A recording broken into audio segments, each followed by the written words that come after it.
इथे मी एक बाउल घेतलेला आहे। या बाउलमध्ये अर्धी वाटी दही टाकायचं, 1 वाटी पिठी साखर टाकायची आणि 1 वाटी तूप टाकायचं आणि हे सगळं चमच्यानं चांगलं मिक्स करून घ्यायचं। हे सगळं मिश्रण एकजीव झालं पाहिजे।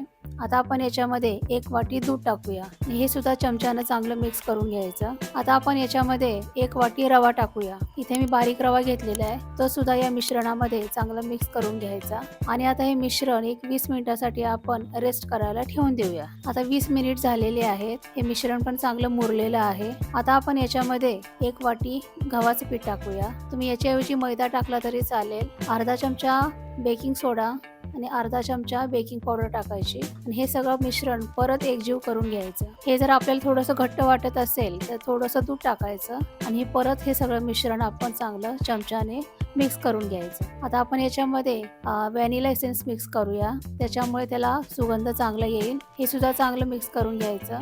आता आपलं हे मिश्रण तयार आहे। इथे मी केकच्या भांड्याला तळाशी थोडंसं तूप लावून घेतलं आहे, त्यामुळे केक भांड्याला चिकटणार नाही आणि त्याच्यावरती थोडंसं ड्रायफ्रूट टाकूया। आता आपण याच्यावरती हे मिश्रण सगळं ओतून देऊया।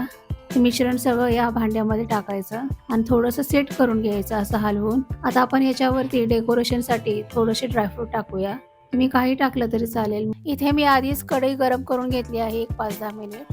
आता या गरम कढईमध्ये हे भांडं ठेवायचं, त्याच्यावरती झाकण लावायचं आणि एक 40 मिनिट हा केक शिजायला ठेवून द्यायचा। आता 40 ते 50 मिनिट झालेले आहेत। आपला केक तयार झालेला आहे। आपण आता त्याला एका प्लेटमध्ये काढूया। अशा प्रकारे आपला हा रवा केक तयार झालेला आहे। तुम्ही सुद्धा हा केक क्रिसमसला करून बघा, खूप छान होतो आणि अशा प्रकारे कट करून तुम्ही तो खाऊ शकता। आणि तुम्हाला ही जर रेसिपी आवडली असेल तर या व्हिडिओला लाईक आणि शेअर करा आणि माझ्या चॅनलला सबस्क्राईब करा। धन्यवाद।